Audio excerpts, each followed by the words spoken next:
Entonces, nos vamos con la segunda parte del tema, el falso judaísmo mesiánico. Señales de un falso judío mesiánico. Recuerde que en la segunda parte del tema, número 1, busca o trata imponer el idioma hebreo.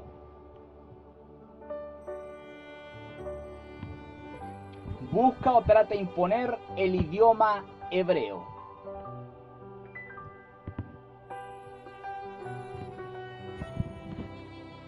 Mire, una cosa es estudiar el idioma hebreo como lengua para en el mañana dar clases en una universidad o instituto. Pero otra cosa muy distinta es conocer de memoria unas pocas palabras hebreas y querer con ellas imponer dicho idioma en una iglesia que habla, por ejemplo, el idioma español, el castellano u otro idioma. Ellos no dicen Antiguo Testamento, dicen el Tanaj. No dicen Señor, dicen Adón. No dicen Espíritu Santo, dicen Ruach Kodesh. No dicen Jesús es el Mesías, dicen Yeshua HaMashiach. No dicen Dios, dicen Elohim. No dicen misericordia, dicen Rahem. No dicen paz y bendición, dicen Shalom, Ubraja o Ubrahot. Estas palabras son parte de la jerga o vocabulario de un falso judío mesiánico. Sus iglesias tienen por nombre, por ejemplo, Comunidad Israelita Internacional, Emuná Shalom, Israelitas del Nuevo Pacto, Centro Mesiánico Derech Haemuná, etc. Su liturgia de culto regularmente es en hebreo. Es decir, se saludan en hebreo, cantan en hebreo, aunque no tengan idea algunos lo que están cantando, pero cantan en hebreo, oran en hebreo, el 60 o 70% del sermón es en hebreo. Ahora, algunos en su obsesión, en su adicción por esto, han llegado a decir que el hebreo es el idioma del cielo. Alguien por ahí dijo que, no estoy diciendo que todos dicen esto, no, estoy diciendo alguien por ahí de este movimiento dijo que Dios se comunicaba en hebreo con los ángeles. Lo que podemos entender a la luz de la Biblia y la historia es que el Antiguo Testamento fue escrito en hebreo con algunas porciones en arameo. Pero nunca la Biblia dice, indica o muestra que Dios con los ángeles hable en hebreo o que sea el idioma del cielo. Es un grave error decir eso. Exigirle a la iglesia que lleve a cabo su liturgia de culto en el idioma hebreo es una forma de querer judaizar a la iglesia y apartarla de la verdad. Y aquí es donde viene lo más paradójico. Lo más paradójico de todo es que muchos de los judíos mesiánicos, entre comillas, que imponen esta regla, no saben hablar bien su propio idioma.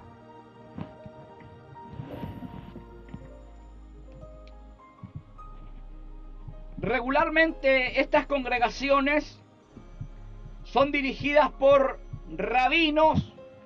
Un rabino realmente es un doctor de la ley, no alguien que maneja unas cuantas palabras hebreas, o por un roe, que sería al español un pastor. Esa es la realidad de las cosas. O sea, bien son lideradas por un maestro o por un pastor, o por un maestro pastor o pastor maestro. Y como le decía, es fácil distinguirlos, porque ellos se saludan en hebreo, cantan en hebreo, oran en hebreo, el 60 o 70% de su sermón es en hebreo, y de alguna manera tratan de introducir esto en otras iglesias. Es decir, no se conforman con ver a unos cuantos hablando en hebreo. ¿Y qué pasa con esto? Esto comienza a expandirse. Y sabe, siempre digo lo siguiente: un negocio permanecerá abierto siempre y cuando existan clientes dispuestos a consumir. El problema no está tanto en lo que estos tipos puedan imponer o traten de imponer. ¿Sabe dónde está el problema? El problema está en la gente. Hay gente, escúcheme bien, es más, usted puede ser uno de ellos. Hay gente que está buscando algo nuevo, que está buscando algo llamativo, que está buscando algo atractivo, como que no se conforma con lo que dice la Biblia, como que no se conforma con la historia de la iglesia. Entonces hay gente que en esa búsqueda de lo llamativo, de lo expresivo, de lo atractivo, de lo anormal o fuera de lo común, muchas veces llegan a estos lugares donde no se dice, por ejemplo, Padre Nuestro y todo el asunto, sino que se dice, oh Elohim Adonai Kadosh, y la gente como que cae rendida ante palabras como esas. ¿Por qué? Porque es gente que no tiene un fundamento o cimiento en la palabra, es gente que nunca quiso ser discípulo, y ahí usted tiene los resultados. Algunos están más engañados que el diablo y no se han dado ni cuenta.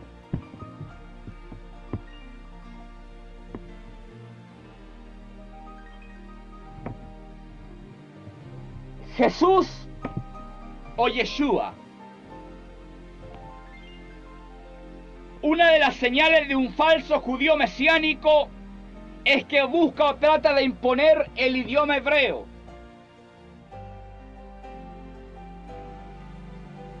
No tanto como lengua, sino que algunas palabras y todo el asunto. Es verdad, hay algunos que dominan o manejan muy bien el hebreo, pero hay otros que son más falsos que pistola de mariachi. Y con tales o cuales palabras quieren seducirlo a uno. Y nos falta esa gente, como le digo, que está buscando lo atractivo, lo nuevo. O esa gente que es de bajo perfil y como que ante unas cuantas palabras en hebreo cae rendida. Una de las señales entonces de un falso judío mesiánico es que busca o trata de imponer el idioma hebreo. Un idioma o lengua que por naturaleza o cultura no es el nuestro.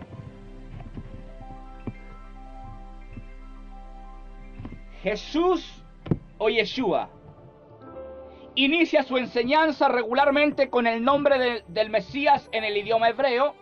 El nombre es Yeshua, cuyo significado es Salvador. Ahora, aquí es donde viene lo bueno de este asunto. Usted lo puede buscar en la internet, en YouTube, y se va a dar cuenta de que lo que le estoy diciendo es verdad. Según ellos, el nombre Jesús significa he aquí el caballo, y hace referencia a un caballo de la mitología griega llamado Pegaso. Por lo tanto, hermano Andrés, decir Jesús es incorrecto, pagano o blasfemo según esta creencia. Para los falsos judíos mesiánicos, ojalá hubiera uno en esta noche escuchando.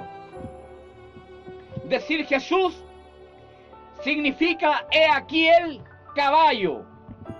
Otros dicen he aquí el cerdo, pero dejémoslo como caballo. No vamos a estar usando todos los sinónimos. Esto es lo que más se escucha, he aquí el caballo. Yo conozco gente que antes decía Jesús, pero hoy día dice Yahshua o Yeshua. Bueno, y uno se pregunta, ¿qué está pasando aquí? Lo que está pasando aquí es lo siguiente, es que esa gente fue seducida o introducida en este movimiento. Ahora, ¿de dónde sale todo esto? ¿Cómo es que Jesús puede significar he aquí el caballo? Usted, por ejemplo, mire, la línea está abierta, 41 271 38 15. Usted puede llamar a la radio. Algunos dicen, no, es que solamente hay que decir Yeshua, no Jesús, porque Jesús es un nombre incorrecto, es pagano, eso es blasfemia. Se refiere a un caballo. Pero la pregunta es, ¿cómo llegan a esta conclusión errada? ¿Cómo llegan? Yo le voy a dar a conocer cómo llegan.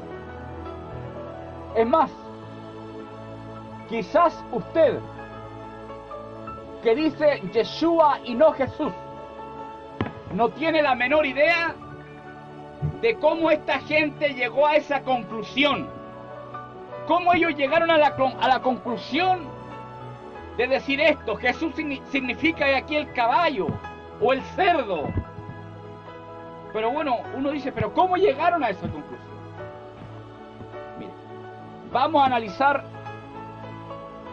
lo que esta secta enseña, porque es un movimiento sectario, es decir, donde hay una desviación de las escrituras. A ver, partamos de una base. El nombre Jesús está compuesto por dos sílabas, Je y Sus. Y en eso estamos de acuerdo.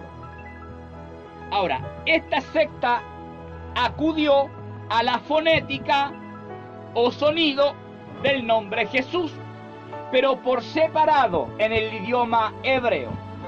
Je, la primera sílaba, en hebreo suena igual que la quinta letra del alfabeto hebreo, que se escribe Hei, que se traduce he aquí o miren.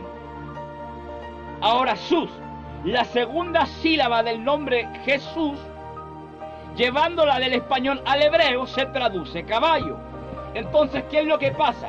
¿O qué es lo que hicieron estos tipos? Separaron el nombre y luego lo unieron en la fonética hebrea y da como resultado, he aquí el caballo. Pero ¿dónde está la mentira? ¿Dónde está el engaño? ¿Dónde está el error? ¿Dónde está la trampa? La trampa está en lo que recién dije. Es verdad que Jesús es un nombre formado por dos sílabas, pero separar el nombre y luego unirlo en la fonética hebrea es un gran error que se usa para justificar su enseñanza. ¿Se da cuenta, hermano Andrés?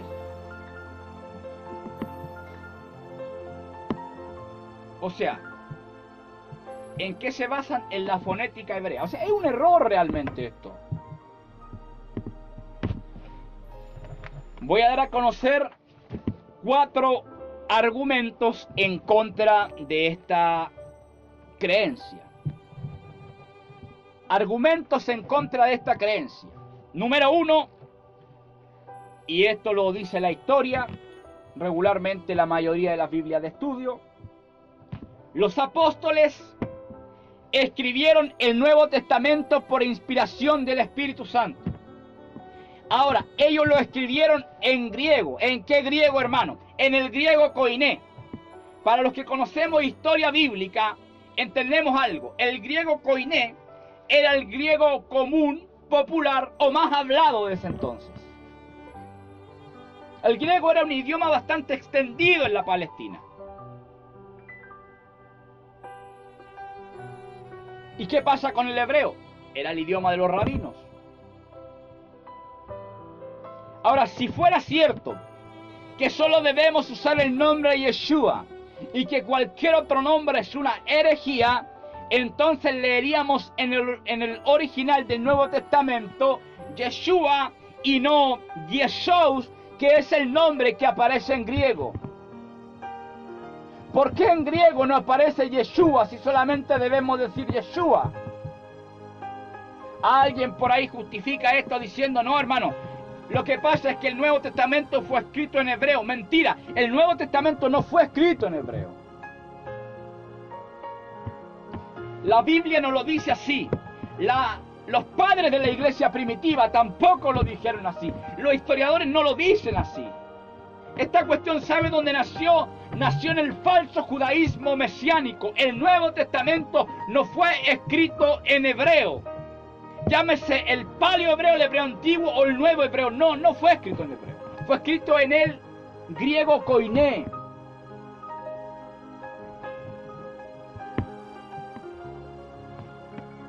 Número 2, no hablamos en hebreo.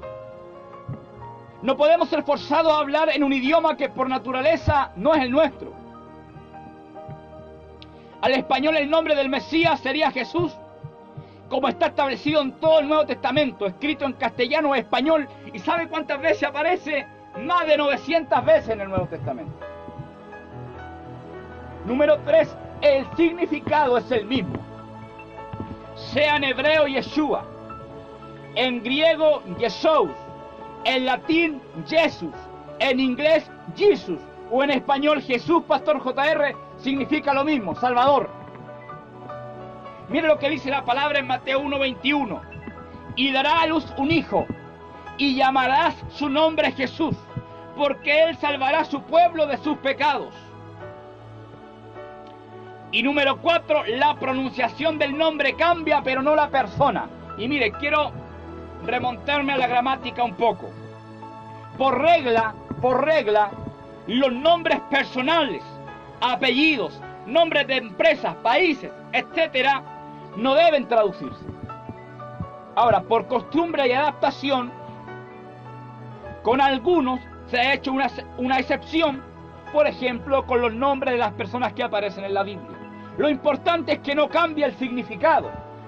Les voy a dar un ejemplo. Digamos que yo me llamo Pedro. En inglés sería Peter, en griego Petros, en arameo Kefas, pero sigo siendo la misma persona, no cambio. No porque mi nombre se ha adaptado a otro idioma, yo voy a dejar de ser la persona que soy. El nombre Yeshua en hebreo y Jesús en español solo tienen una diferencia de pronunciación. Por lo tanto, ambos son aceptables. El hablar en hebreo no nos hace hijos de Dios, salvos o cristianos. Aquello lo debemos al sacrificio de Jesús.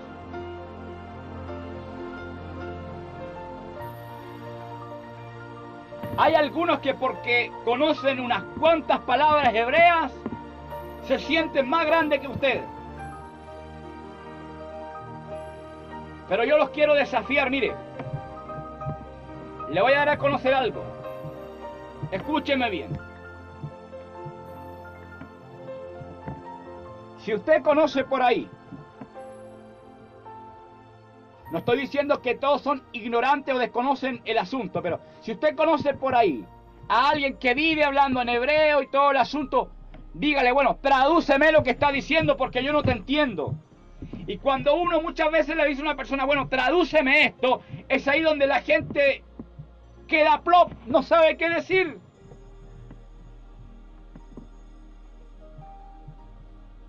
Porque es fácil usar unas cuantas palabras hebreas. Es fácil decir, por ejemplo, Elohim, que es uno de los títulos que se aplican a Dios, el cual aparece más de 2500 veces en el Antiguo Testamento.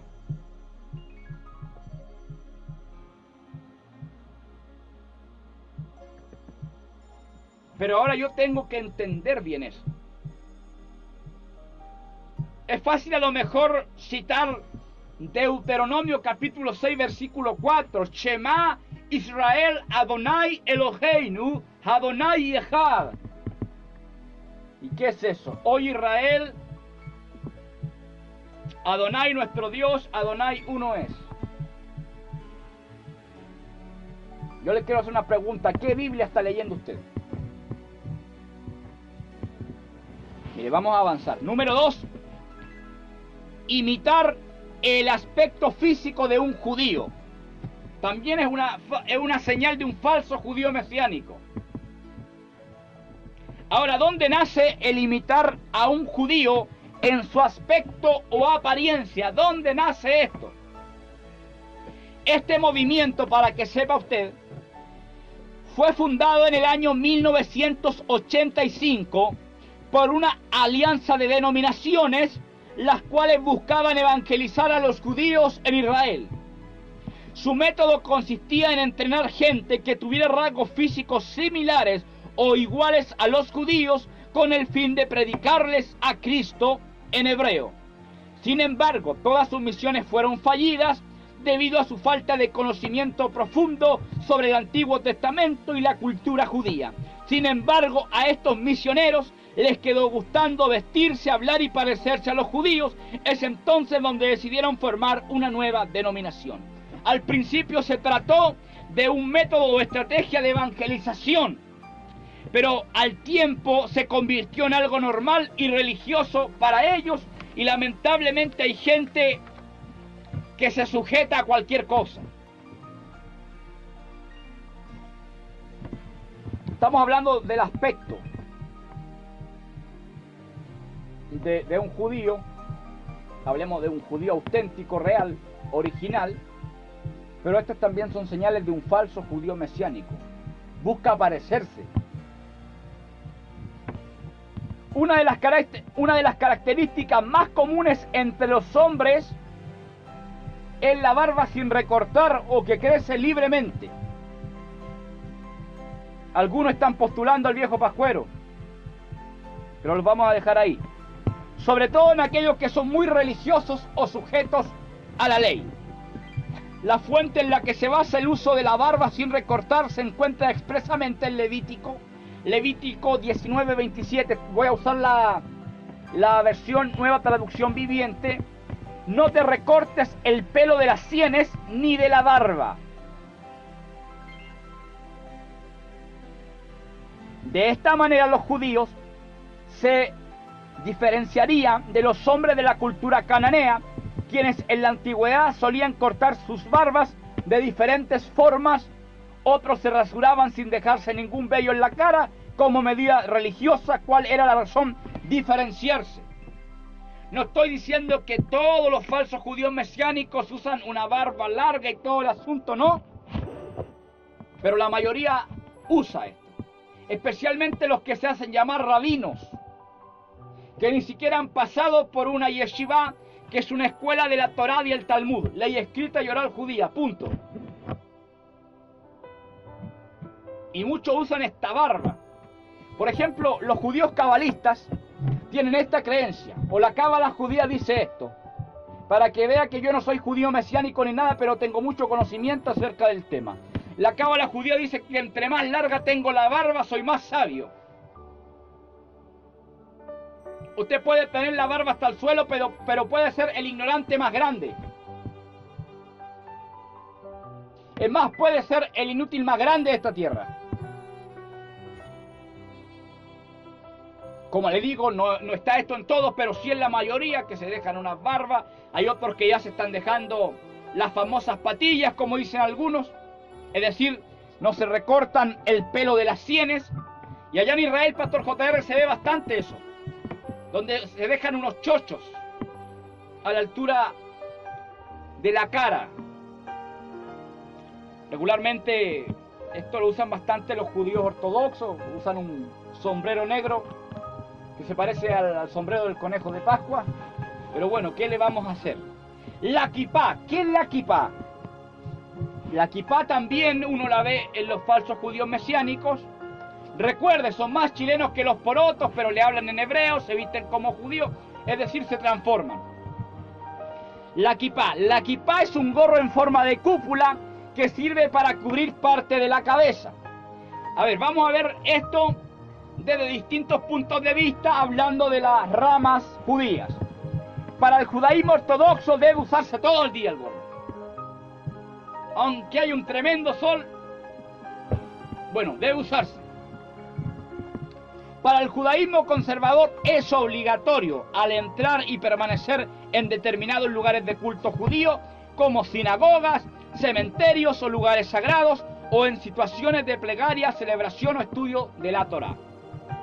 Para el judaísmo reformista o liberal es de uso opcional, es decir, si yo soy un judío reformista o liberal, si quiero uso esa gorra o si quiero no la uso. Y ya pasamos. La kipá, a ver, ¿de qué se trata la kipá? En primer lugar, no es un mandamiento. La kipá es una señal de respeto a Dios, pero a la vez representa a Dios sobre el ser humano. La gorra, ¿dónde está? Sobre la cabeza, o sobre una parte de la cabeza. Es una señal de respeto a Dios, pero a la vez representa a Dios sobre el ser humano. Escúcheme bien, usted que es más chileno que los porotos, escúcheme bien. La kipá identifica al pueblo judío. Es uno de los símbolos del judaísmo y no es un mandamiento de Dios. Entonces, ¿para qué alguien que no es judío ni nada va a usar una kipá? Excepto, ojo, excepto si usted perteneciera a la religión judía, si usted perteneciera al judaísmo.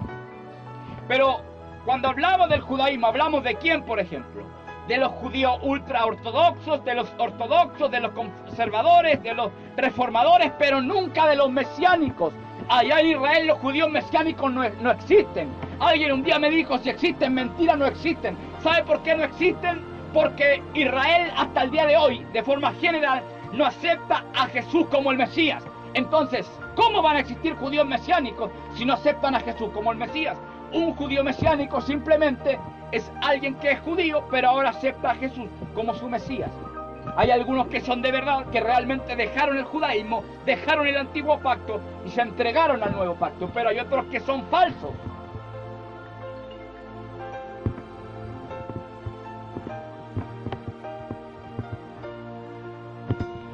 Entonces la kipá identifica al pueblo judío, es uno de los símbolos del judaísmo y no es un mandamiento de Dios. Entonces, ¿para qué yo, por ejemplo, voy a usar una kipá? ¿Para qué? Es cultura.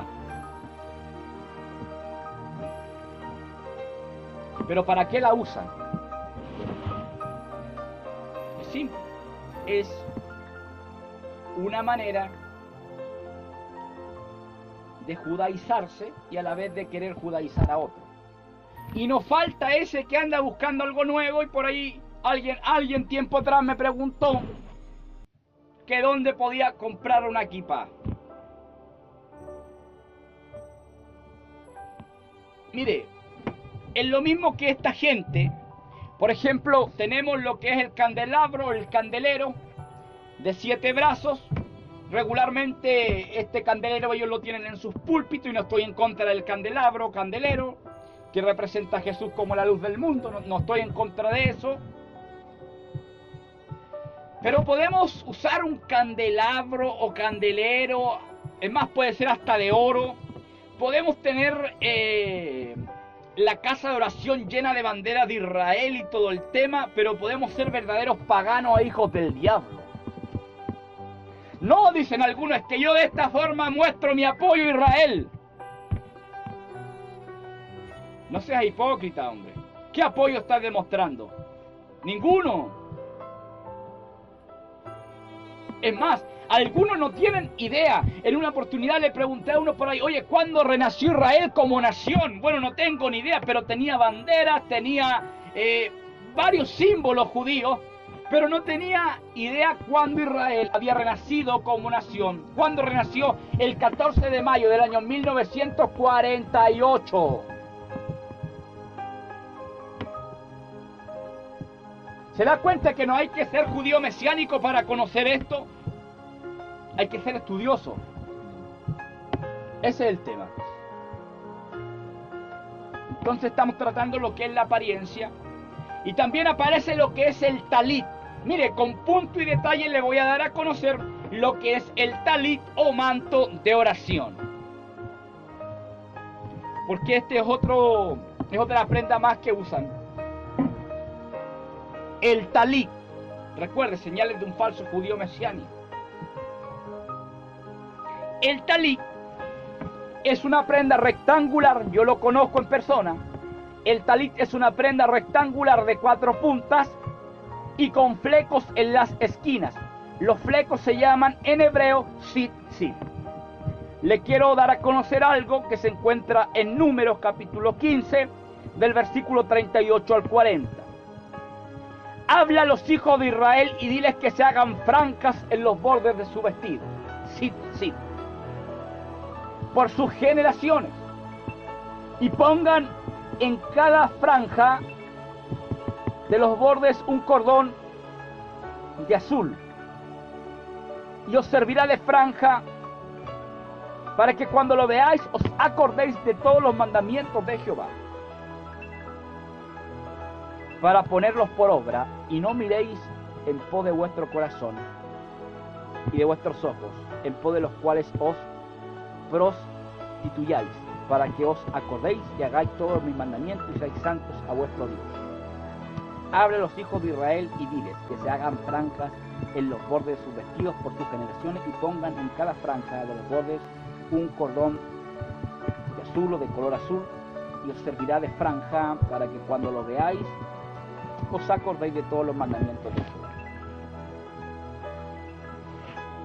Originalmente, en épocas bíblicas, los hebreos acostumbraban a vestir largos mantos que servían para cubrir sus cabezas y troncos, tal como muchos árabes del desierto continúan vistiendo en la actualidad. Pero la Torá estableció que esas ropas habituales de 4 puntas debían constar de los tzitzit en cada una de sus esquinas. Con el devenir del tiempo, la moda varió para la inmensa mayoría de los judíos, por lo cual se empezó a abandonar la vestimenta tradicional. Ahora, un grupo de judíos, ante el peligro de desechar el mandamiento, decidieron crear una prenda que sirviera para un fin religioso y ya no con la común finalidad del vestido, para lo cual diseñaron el talit, el manto ritual que hoy es muy conocido. Ahora, hay 2 tipos de talit o manto de oración. Hay 2, se los voy a dar a conocer. Número 1 está el talit katán. Talit katán es el más pequeño, que se usa dentro del saco o traje del varón y que normalmente no está a la vista, excepto cuando se sacan los tzitzit. El talit katán o talit pequeño es una vestimenta interior con flecos que visten los varones entre los judíos religiosos. Es una prenda similar a un poncho con un agujero para la cabeza y con flecos especiales torcidos y anudados, conocidos como tzitzit, unidos a sus 4 puntas. La mayor parte de estos están hechos de lana.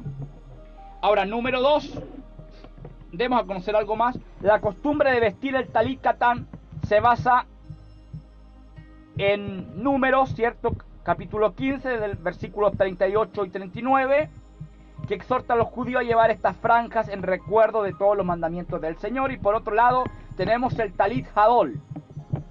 El hermano está hablando hebreo. Es que tengo que pronunciar el hebreo, pero yo no le estoy diciendo que usted lo pronuncie, o que va a ser más santo, más espiritual, o que va a estar más cerca del Señor. No, porque estos son los nombres realmente. El talit hadol es el que usa el varón sobre sus hombros por encima del saco traje. Ahora, aquí hay algo. Pastor JR, ¿de qué forma las franjas o flecos le recordarían los mandamientos al pueblo de Israel? Es una pregunta muy clave. Es más, algunos tratan de dar la respuesta, pero desconocen, por ejemplo, el valor numérico del alefato hebreo, entonces no pueden dar la respuesta. Porque Dios fue bastante claro, que aquello le iba a recordar, ¿qué? Los mandamientos. Pero ¿cómo una franja, los flecos, cómo me recuerdan los mandamientos? Escúcheme bien. ¿Dónde está? Esto no es un misterio, se trata de estudiar simplemente. Cada letra del alefato o alfabeto hebreo tiene un valor numérico correspondiente. Mire, el valor numérico de las letras que forman la palabra hebrea, tzitzit, suma 600. 600, ojo. Mira, Andrés, de lo que te vas a dar cuenta. Ahora, si sumamos las 8 cuerdas y los 5 nudos que componen el fleco, el total es 613. Y 613 son los mandamientos en total de la ley judía. ¿Te das cuenta? Lo vamos a repetir. Cada letra del alefato hebreo tiene un valor numérico correspondiente. El valor numérico de las letras que forman la palabra hebrea tzitzit suma 600. ¿Cuánto van? 600, según el valor numérico. Ahora, si sumamos las 8 cuerdas, ¿cuánto da? 608. Y los 5 nudos que componen el fleco, ¿cuánto quedan? 613. Y son 613 los mandamientos en total, los cuales se pueden dividir en 3 categorías: ley civil, ley moral y ley ceremonial. ¿Te das cuenta cómo se aprende? Entonces, su función principal es recordar a Israel los mandamientos. Así como se cubren con el manto, deben cubrirse con los mandamientos cumpliéndolos. O sea, cuando miran los flecos, las franjas, y saben lo que significa, les recuerda los mandamientos que deben cumplir. Qué interesante, ¿eh? Pero ¿qué hace usted, hermano, llevando un talit? Hermano, yo no estoy en contra del talit, hermano. Me gusta mucho la historia del pueblo de Israel, la cultura judía, los símbolos, un montón de cosas más. Me gusta mucho el idioma hebreo también, pero yo no trato de judaizar a la iglesia. Ese es el asunto. Ese es el asunto. Y algunos por ahí andan con es que este talit yo lo traje de Jerusalén. Es como ese pastor de los pares de sufrir que dijo: este aceite, dijo, lo dijo en portugués, no lo voy a decir en portugués, pero dijo: este aceite lo traje de allá de Jerusalén, dijo. O sea, como que dan a interpretar esto, uno como que entiende esto, o sea, como es de Jerusalén, es más santo, es más puro y va a ser más eficaz. ¿Quién dijo esa mentira? Dentro de las señales también está obviamente lo que estos tipos enseñan. Por ejemplo, nosotros predicamos una salvación por gracia por medio de la fe. Cuando metemos las obras ya no es por gracia. Así es, amén. Esto es muy simple. Cuando metemos las obras ya no es por gracia. Ahora, ¿qué es lo que pasa? ¿Qué es lo que pasa? Escúcheme bien. Estos tipos, ¿qué es lo que predican? Que la salvación es por obras. Cuando Pablo dice que por la obra de la ley ningún hombre pudo ser justificado en el libro de Romanos. Ellos también son antitrinitarios, son señales que les estoy dando. Ellos no creen, por ejemplo, en el bautismo del Espíritu Santo o en el Espíritu Santo. Ellos no creen en los dones. Son señales, hermano, que le estamos dando. No todos los programas tienen la misma preocupación. Hay gente que hoy día está preocupada de la Navidad, del Año Nuevo, del 1 de enero, etcétera.